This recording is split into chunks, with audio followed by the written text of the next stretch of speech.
Hello dear students, the Pioneer में आप सभी का स्वागत है। पिछले क्लास में हम लोग ये पढ़ चुके हैं प्रतिशत से चुनाव संबंधित प्रश्नों को और आय खर्च संबंधित प्रश्नों को हल करना सीख चुके हैं। इस क्लास में प्रतिशत चैप्टर से ही कुछ महत्वपूर्ण प्रश्न हैं जिन्हें हम लोग हल करना सीखेंगे, जिनमें कुछ प्रश्न रहेंगे आय खर्चों से संबंधित और कुछ अन्य प्रश्न रहेंगे जो कि आपके एग्जाम में पूछे जाते हैं। और भी जो प्रश्न हैं ये सब आपके बेसिक नॉलेज के लिए इतने काफ़ी हैं। जो इससे आगे के क्लास होंगे, आगे के प्रश्न हैं जिन्हें हल करना हम लोग सीखेंगे, उनके लिए हम अलग से एक क्लास लेके आएंगे। कुछ ही दिनों में क्लास आएगा जो कि आपके हर कॉम्पिटिटिव एग्जामों के लिए कार्यकर होगा। इसमें आज हम लोग इसी क्लास को आगे बढ़ाते हुए प्रश्नों को हल करना सीखेंगे, जबकि पहला प्रश्न हम पहले कर चुके हैं। जैसे कि प्रश्न हम पहले किए हैं कि एक व्यक्ति अपनी आय का 35% बचत करता है, यदि वह 1300 रुपया बचाता है तो उसकी कुल बचत क्या होगी। इस तरह के प्रश्न हम लोग किए हैं। अब इसी प्रश्न के टाइप को थोड़ा सा इम्प्रूव करके हम आगे बढ़ा रहे हैं। जैसे हमारा प्रश्न अब रहेगा कि महेश प्रति माह 1200 रुपया कमाता है। महेश प्रति माह 1200 रुपया कमाता है। वह 250 रुपया खाने पर, 150 रुपया मकान के किराए पर और 600 रुपया पढ़ाई पर खर्च करता है। 600 रुपया पढ़ाई पर खर्च करता है, तो वह कितना प्रतिशत धन को बचाता है। इस तरह से आपका प्रश्न किया है। तो महेश का सबसे पहले प्रति माह उसका जो आय है टोटल 1200 रुपये कमाता है। उसका महेश का आय जो होगा हमारा, हम पहले नोट करेंगे कि महेश का आय कितना है। तो आय उसका है जो 1200 रुपया है महेश का आय। अब उसका जो खर्च है, खर्च सभी खर्च को हम लोग नोट करेंगे। पहला खर्च उसका है 250 रुपया खाने पर, 250 रुपया खाने पर। उसके बाद उसका खर्च है जो 150 रुपया मकान के किराए पर, 150 रुपया है जो मकान के किराए पर, और 600 रुपया है पढ़ाई पर। तो हमारा टोटल खर्च जो हो जाएगा, पहले अपने टोटल खर्च को जोड़ लेंगे। तो 3 1 4 6 1000 रुपया आपका टोटल खर्च हो जाएगा। 1000 रुपया हो गया कि हम टोटल खर्च कर रहे हैं, इसमें महेश खर्च कर रहा है। अब महेश का बचत कितना है? महेश का बचत तो 1200 रुपया इनकम था, उसमें से 1000 रुपया खर्च कर दिया, तो महेश 200 रुपया बचा रहा है। अब आपसे क्वेश्चन में पूछा है कि बचत प्रतिशत ज्ञात कीजिए। तो बचत प्रतिशत निकालने का तरीका हम आपको बताए हैं कि कोई भी चीज़ को अगर निकालना हो प्रतिशत में, तो सबसे पहले कितना बचाया? 200 बचाया। टोटल कितना में से 200 बचाया? तो 1200 रुपया उसका टोटल को नीचे रखा जाता है, मल्टीप्लाई 100। आप इसे सॉल्व करेंगे, 2 0 से 2 0 कैंसिल, 2 6 12, 2 3 6, ये 50 बार में, यानी कि ऊपर 50 नीचे आपका 3, जिसे पूर्णांक में अगर दिया रहेगा तो 16.2/3%। इस तरह से आंसर दिया रहेगा। ये आपके इस तरह के प्रश्न जो आएंगे इन्हें ऐसे ही सॉल्व किया जाएगा। अब आपको हम दूसरे प्रश्न पर ले चलते हैं। उम्मीद है कि ये वाला समझ में आ गया। वो कोई हार्ड नहीं है, जितने भी टाइप आप पढ़ चुके हैं उसी से संबंधित हैं। आपका नेक्स्ट है क्वेश्चन कि कोई जिले की जनसंख्या, सब अलग अलग अब टाइप रहेंगे, ठीक है, कोई एक ही टाइप का नहीं, विविध क्वेश्चन हम आपको करा रहे हैं जो कि पूछे जाते हैं। आपका अगला प्रश्न है कि एक जिले का जनसंख्या 20 लाख है। कोई जिला है जिसकी जनसंख्या 20 लाख है। यदि प्रति वर्ष 1.1% वृद्धि होती है जनसंख्या में, प्रतिवर्ष 1.1% वृद्धि होती है, तो वह एक वर्ष के अंत में इस जिले की जनसंख्या क्या होगी। यानी कि एक वर्ष के अंत में पूछ रहे हैं कि बताइए इस जिला की जनसंख्या क्या हो जाएगी। तो हम पहले देखे हैं कि जिले की जनसंख्या कितनी है। जिले की जनसंख्या है आपका 20 लाख। जिले की जनसंख्या है आपका 20 लाख। 20 लाख में से 1.1% आपका हर साल वृद्धि हो रहा है। तो 20 लाख में से 1.1, पहले जिले की जनसंख्या हम नोट करेंगे कि हमारा टोटल है 20 लाख है। टोटल है आपके 20 लाख, उसमें से वृद्धि कितनी हो रही है? तो वृद्धि हो रही है 1.1%। 1.1% आपका वृद्धि हो रही है। तो आप बताइए एक साल के बाद आपका वृद्धि होकर जनसंख्या कितना हो जाएगा। आप 20 लाख का डायरेक्ट 1.1% आप निकालेंगे, तो 20 लाख का आपका ऑप्शन देखिए लाख में ही दिया रहेगा, ज़्यादातर लाख में दिया रहता है, तो इसलिए यहाँ पे 20 ही रहने देते हैं। तो ये पॉइंट के लिए आपका नीचे आ गया 10, आप 20 10 से 10 कैंसिल कीजिए, 0 से कोई छेड़छाड़ नहीं। तो हम इसे मल्टीप्लाई करेंगे, 11 दूनी 22 और नीचे आपका हो गया 100। इसे हम लोग पॉइंट भी लिख सकते हैं 0.22, या 0 लगा लीजिए पहले, 0.22 ऐसे करके आप जनसंख्या को लिख सकते हैं। अब आपसे नया जनसंख्या पूछा है, तो वृद्धि के बाद जो जनसंख्या होगा, वृद्धि के बाद जनसंख्या हो जाएगा 20 लाख पहले से था, आज 0.22 लाख बढ़ चुका है, तो यानी कि जनसंख्या हो गया 20.22 लाख। ये आपका जनसंख्या हो जाएगा कि जनसंख्या वृद्धि के बाद आपका कितना होगा। उम्मीद है कि ये प्रश्न समझ में आ गए होंगे आपको। अब आगे के प्रश्न हम लोग देखते हैं आपके स्क्रीन पे। जल्दी जल्दी हम क्वेश्चन को इसको सॉल्व करा के ज़्यादा से ज़्यादा जितने प्रश्न हो रहे हैं सॉल्व करके हम लोग नेक्स्ट चैप्टर की तरफ बढ़ेंगे। हमारा अगला प्रश्न है कि राम ने गणित में 900 में से 810 अंक प्राप्त किए। राम जो है गणित में 900 में से 810 अंक प्राप्त किए। मीरा 850 में से 680 अंक प्राप्त किए। राम जो है 900 में से 810 अंक प्राप्त किया है, मीरा जो है 850 में से 600 आपका 80 अंक प्राप्त की है। मीरा जो है 680 अंक प्राप्त की है 850 में से। तो पूछ रहा है कि बताइए किसकी उपलब्धि, यानी कि कौन है जो अच्छा परसेंटेज प्राप्त किया है। आपसे पूछने का मतलब ये है क्वेश्चन का। तो हम देखेंगे राम टोटल कितना था भाई।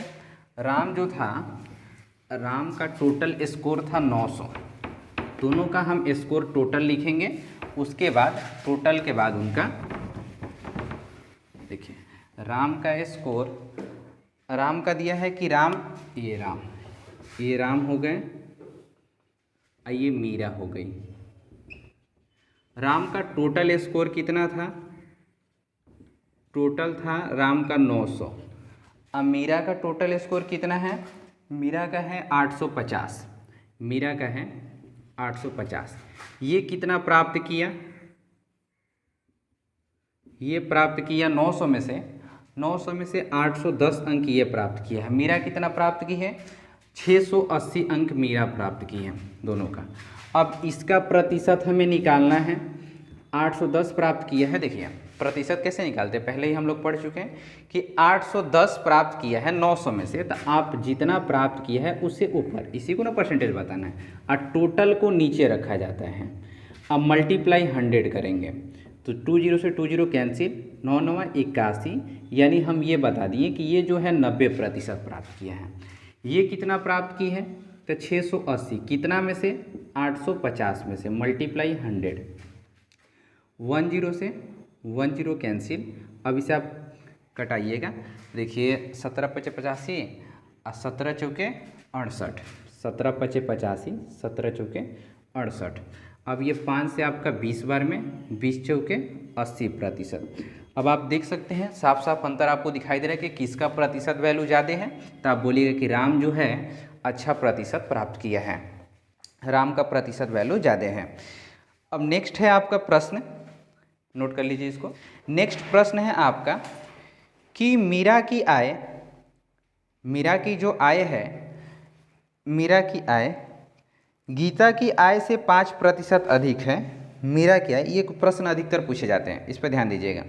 मीरा की आय गीता की आय से 5% अधिक है, तो बताइए गीता की आय मीरा की आय से कितनी प्रतिशत कम है। देखिए इस प्रश्न को हम बनाने के बेहतरीन तरीका बताएंगे आपको।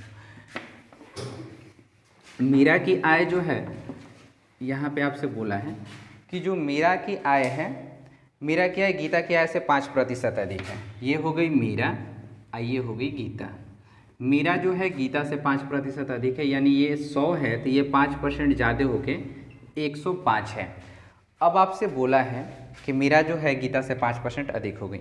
अब आपसे बोला है कि बताइए गीता जो है मीरा से कितना कम है। आप तो इस तरफ ऐसे रास्ता देखे हैं कि ये इससे 5% ज़्यादा है, 5% ज़्यादा है, लेकिन अब आपसे इस रास्ते से बोल रहा है कि बताइए ऐसे जाके आप बताइए कि ये इससे है जो गीता है मीरा से कितना प्रतिशत कम है।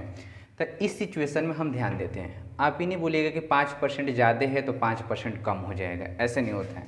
क्योंकि प्रतिशत वैल्यू बताने के लिए तुलना जब किया जाता है तो मेन जिससे तुलना किया जाता है उसी को नीचे रखा जाता है। तो इससे जब तुलना किया गया है तो इसे नीचे रख के तुलना किया गया है। अब आपको बताना है कि इससे है कितना कम है, तो आप देखिए तो 5 कम है ना, ये 5 कम है। अगर प्रतिशत वैल्यू बताना है कितना कम है तो 5 कम है। आपके बार किससे तुलना कर रहे हैं, इससे ना, तो इसे आप नीचे रखेंगे 105 को। अब मल्टीप्लाई 100, कैंसिल कीजिए, 5 दूनी 10, 5 एकम 5, ये आपका हो गया 100/21। इतने प्रतिशत की आपकी कमी है। बोलेंगे कि 100/21% जो है ये कम है। 100/21 आप इससे देखिए पॉइंट में दिया रहेगा तो पॉइंट में आप चेंज कर लेंगे। ऐसे ही प्रश्न आपको एक दो करा रहे हैं हम, जिसकी अगला प्रश्न है हमारा कि अ की आय जो है, अ की आय ब की आय से 20% अधिक है। अ की आय ब की आय से 20% अधिक है, तो ब की आय अ की आय से कितना परसेंट कम है। आपको बोला है अ की आय जो है ब से 20% अधिक है। ये देखिए, ये अ है और ये ब है आपका। ये जो अ है ब की आय से 20% अधिक है, यानी ये 100 है तो ये 20% अधिक होगा तो 120 होगा। आपसे ये पूछा है कि बताइए अब जो ये है इससे कितना कम है। अभी हम दिखाएं आपको कि इस तरफ से हम आ रहे थे, ये 20% ये ज़्यादा है, तो अब हमें दिखाना है कि ये कितना प्रतिशत कम है। तो हम देख रहे हैं कि ये कम कितना है, तो 20 कम है। कितना परसेंट कम होगा, तो 20। अब बटा में हम क्या रखेंगे, बटा में हम इससे तुलना किया तो इसे रखेंगे, तो बटा में 120 गुणा में 100, 10 से 10 कैंसिल, 2 से 6 बार में 2 3 6, ये आपका 50 बटा में 3%, या आपको 16 पूर्णांक में दिया होगा तो 16.2 बटा में 3%। अब आप आगे का प्रश्न देखेंगे, जो कि आगे का प्रश्न है आपके इसी टाइप से। एक और करा दे क्वेश्चन, इसी टाइप का एक और क्वेश्चन लिखिए। चलो, एक इसी टाइप का क्वेश्चन होगा कि विमल की आय जो है कमला से 20% कम है। विमल की आय जो है कमला से 20% कम है, तो कमला की आय विमल से कितना प्रतिशत अधिक है। विमल की जो आय है कमला से 20% कम है, तो कमला की आय विमल से कितना परसेंट कम है। देखिए, विमल की आय जो है कमला से 20% कम है, यहाँ पर कम बोला है। इस क्वेश्चन में ध्यान देना है, क्वेश्चन हम हो सकता है गलत बोल दिए होंगे। क्वेश्चन स्क्रीन पर जो शो कर रहा है ये सही होगा आपका। विमल की आय कमला से 20% कम है, तो कमला की आय विमल से कितना प्रतिशत अधिक है आपसे पूछा है। ये हो गई विमल और ये हो गई कमला। जो विमल की आय है कमला से 20% कम है। अगर कमला का 100 है तो विमल का होगा 80। ये आपका क्या था कि 20% कम था, 20% कम। अब आपसे पूछ रहे हैं कि बताइए कमला जो है विमल से कितना परसेंट अधिक है। ये आपसे पूछा है ऐसे, तो हम देखें कि अधिक कितना है, 20 अधिक है। कितना प्रतिशत अधिक है अगर हमें बताना है तो 20। अब बटा में टोटल मल्टीप्लाई 100, 20 चौके 80, 4 से ये आपका चला गया 25%। आप बोलिएगा कि 25% अधिक है। आप इस अनुमान से बता दिए कि 25% अधिक है। ऐसे ही एक और आगे प्रश्न देखिए, जो कि स्क्रीन पे आपको दिख रहा होगा। आप वीडियो धीरे करके आप देख लीजिएगा, ठीक है। हम सोच रहे हैं ज़्यादा से ज़्यादा प्रश्न करके इस चैप्टर को समाप्त कर दें हम। नेक्स्ट प्रश्न है आपका, यदि चाय का मूल्य, अब देखिए एक आता है प्रश्न खर्च और खपत से, ठीक है। खर्च और खपत में क्या अंतर होता है, आगे अंदर बैठ जाओ। खर्च खपत में क्या होता है कि प्रश्न होते हैं कि यदि चाय का मूल्य में 10% की कमी हो जाए, चाय के मूल्य में 10% की कमी हो जाए, तो चाय के खपत में कितने प्रतिशत की वृद्धि की जाए कि खर्च यथावत बने रहे, यानी उसी तरह के बना रहे। तो देखिए प्रश्न का नियम क्या है, हम आपको समझा दे रहे हैं। प्रश्न का मतलब, जो इंसान है, चाय का कीमत पहले 10% घट चुका है। जो इंसान है पहले जितना खर्च कर रहा था, सोच रहा है कि अभी भी उतना ही हम खर्च करें। तो चाय का कीमत तो घट चुका है। अब जितना चीनी चाय खरीद रहा होगा जितने पैसे में, उससे कम पैसा में ही चाय उसे प्राप्त हो जा रहे थे। लेकिन अब सोच रहा है कि जितना पैसा हम खर्चा कर रहे थे उतना ही खर्चा करें, अब चाय भले हम ज़्यादा बढ़ा लें और ज़्यादा चाय पिएँ। तो इस तरह के प्रश्न को बनाने के लिए देखिए कैसे किया जाता है कि चाय की कीमत में कितना का कमी हुआ है, 10% का आपका कमी हुआ है। सबसे पहले आप अपने दर को लिखेंगे।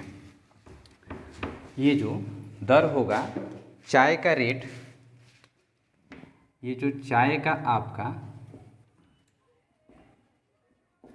चाय का दर होगा, ये मार्कर खराब है,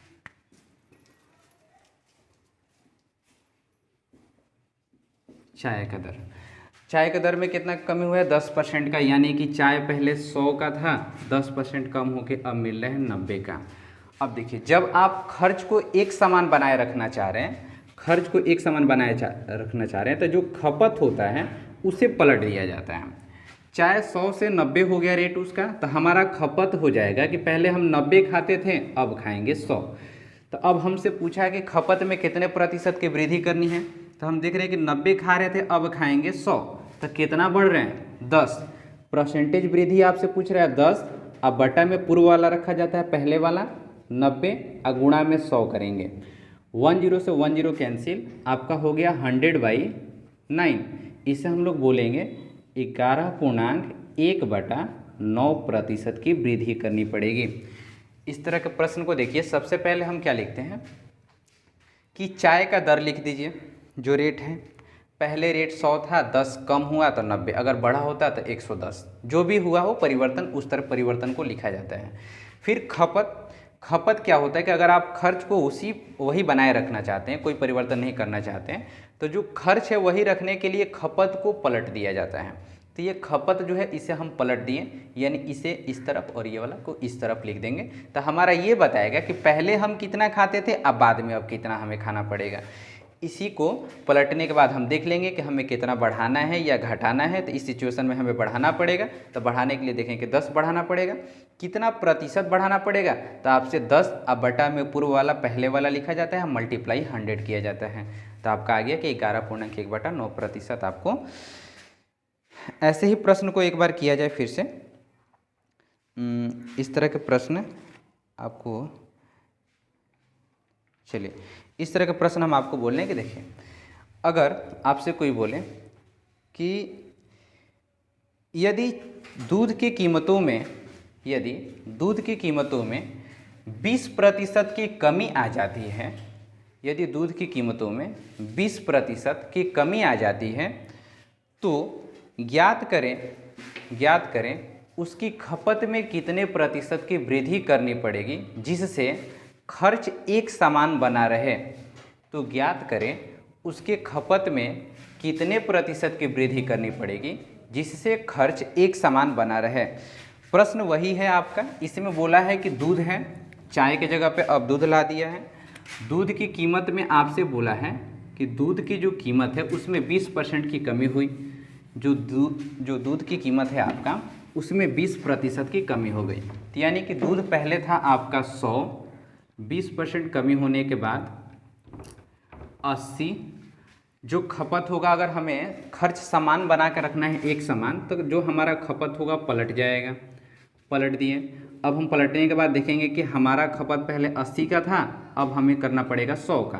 कितना इंक्रीज करना पड़ेगा, 20 बढ़ाना पड़ेगा। प्रतिशत में निकालना है तो पुराना वाला को नीचे और मल्टीप्लाई 100, 20 चौके 80, 4 से ही आपका 25। आप बोलेंगे कि 25% का आप खपत अपना बढ़ा दीजिए, तो खर्च वही बना रहेगा। उम्मीद है कि ये प्रश्न आपको समझ में आ गए होंगे, ये 2 टाइप से ही आपको समझ में आ गए होंगे। अच्छा, एक और प्रश्न इस पे लिख लीजिए जो कि अलग टाइप से रहेगा। अगर आपसे बोले कि चावल की कीमतों में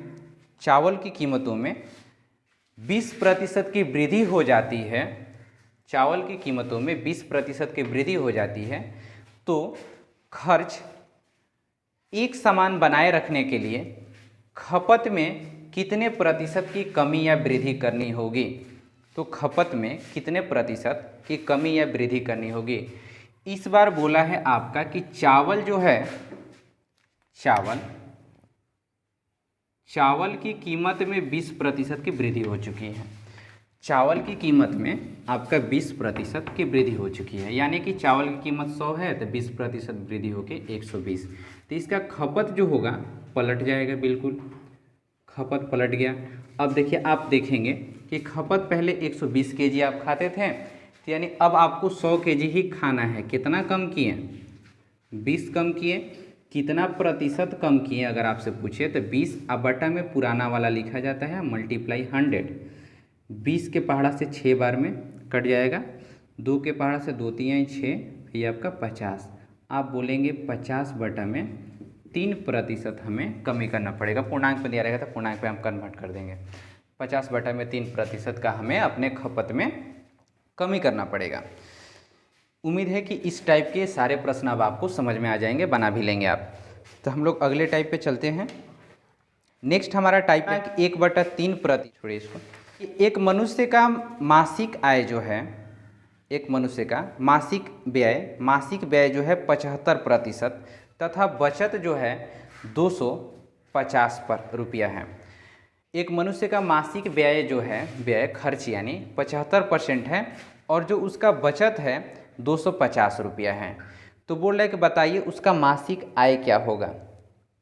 आय खर्च वाला ही क्वेश्चन है, 1 2 छूट गए थे तो इधर हम ले लिए हैं सब प्रश्न। तो देखिए इसमें परसेंटेज रुपया दोनों को मिक्स करके आपको दिया है। तो उसका मासिक व्यय जो बोला है यानी मासिक खर्च वो बोला है 75% है, अब बचत 250 रुपया। तो देखिए आय कोई भी मनुष्य का आय अगर आप देखिएगा तो 100% होता है, उसमें से उसका बचत आपका दिया है कि जो उसका बचत है, बचत कितना है, तो बचत हम देख रहे हैं कि उसका बचत जो है बचत 250 रुपया। अब देखिए अब उसका जो खर्च है, आप खर्च देखिए तो खर्च कितना बोला है, खर्च बोला है 75%। तब प्रतिशत के हिसाब से 100 में से 75 खर्च कर दे रहा है तो बचाएगा कितना, 25% वो बचाएगा। 100 में से 75% खर्च कर दिया है तो 25% बचाएगा, जो कि रुपया में हमें दिख रहा है कि 250 रुपया बचा रहा है। तो हमसे आय पूछा है तो एक बात हम ये पता कर लिए कि 25% जो है 250 रुपया के बराबर है। तो 1% 250 बटा में 25। अब आपसे पूछा है आय, तो यानी कि 100% का मान 250 बटा में 25 गुणा में 100, ये आपका 10 बार में, ये आपका हो गया 1000। यानी कि आप बोलेंगे कि इसका आय जो है 1000 रुपया है। तो आपके प्रतिशत संबंधित जो प्रश्न थे, आज ही आपका चैप्टर समाप्त हुआ। और भी कुछ प्रश्न हैं, विविध प्रश्न हैं जो कि आपके एग्ज़ाम पर्पस से नहीं है, जो कि आगे क्लास में आ सकते हैं, जो कॉम्पिटिटिव एग्ज़ाम जितने भी होते हैं उसमें आ सकते हैं। उसके लिए हम अलग से क्लास लेके आएंगे जो कि आपके स्पेशल जो रहेंगे, जो भी कॉम्पिटिटिव एग्ज़ाम रहेंगे 10th लेवल 12th लेवल सभी पे वो काम करेंगे। उस प्रश्न का स्पेशल हम परसेंटेज का लेके आएंगे, जिसमें जो सारे जीरो से लेके उसमें भी हाई लेवल तक सारे प्रश्न मौजूद रहेंगे। क्लास जल्दी आने वाला है आपका। ये जो परसेंटेज का 5-6 क्लास हो गया, इसमें आप बेसिक नॉलेज जितने भी नवोदय नेत्रहाट हैं इन सभी क्लासों में कार्य करेगा। तो उम्मीद करते हैं कि आप आज के लास्ट क्लास तक या शुरू से लास्ट तक आपको सारे प्रश्न समझ में आए होंगे। अगर नहीं समझ में आए होंगे तो आप सारे प्रश्न, सारे वीडियो को देखेंगे, उसमें अपने अपने कमेंट किए रहेंगे। सभी डाउट को लेके एक साथ हम एक अलग से वीडियो बना देंगे जिसमें सारे डाउट को हम क्लियर करा देंगे। ठीक है, थैंक यू। अगर आपको यहाँ तक पसंद में आ गया हो, वीडियो आपको यहाँ तक पसंद आया हो तो प्लीज़ वीडियो को लाइक कीजिएगा। अगर आपको चैनल ऐसा लगे कि ज़रूरत के लिए है तो चैनल को सब्सक्राइब कीजिएगा और शेयर कीजिएगा कि ज़्यादा से ज़्यादा बच्चों के पास ये चैनल पहुँचे। Thank you.